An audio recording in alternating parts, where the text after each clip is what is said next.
It's important to think about the nature of trauma. And trauma is not some unpleasant thing that happens to people. Unpleasant things happen all the time, and we're actually quite well equipped to deal with unpleasant things. Trauma is something horrendous, something that makes you stare with horror. Trauma is about horror, something that you stare in the face and it's too much. You cannot possibly imagine what you can do, and you think your life is over. An experience like that is an experience you don't want to remember. And so at the core of trauma is this need to push it away and to try not to remember it. Trauma treatment is about making it safe for people to remember, making it safe for people to stare reality in the face. Having post-traumatic stress reactions is about being unable to face the truth. And so at the end, exposure treatment is important, but not blasting people with the memory of the trauma and confronting them with it, because that is traumatizing for them again.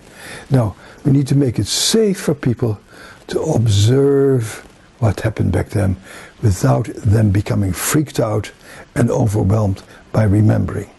So our job as clinicians to make it safe for people to remember what happened to them back then, and for them to come to the conclusion, yes, this happened to me, it was terrible, but it happened a long time ago.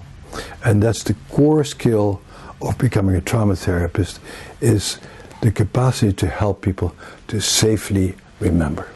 The first modality that taught me that it's possible to help people to feel safe was EMDR. And for me, EMDR is an indispensable modality of treatment. If I could not do EMDR, I don't think I could be a good trauma therapist anymore. That may not be universally true. I believe if you're a very good body-oriented therapist, as Peter Levine or Pat Ogden or some other people teach, you can probably process trauma as well through those modalities as you might do it for EMDR. I also suspect that if you are a very good hypnosis expert, that you might be able to help people to come to a very safe place where they can actually observe what happened. But for me, EMDR has always been a very important part. And so with EMDR, you can allow people to go to a place where they become quite agitated. An example I have in my book, but I have so many examples. Now let me give you an example from my recent practice.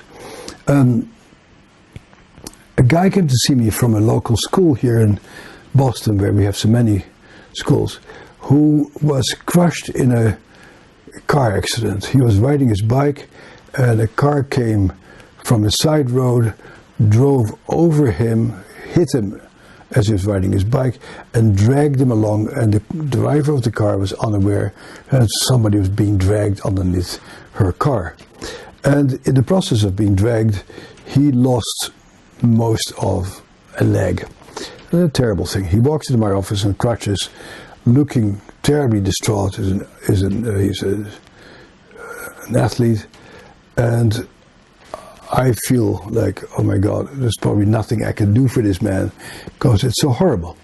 But, you know, I've done this EMDR research that shows that 80% of people with that condition get better in between 3 and 8 sessions.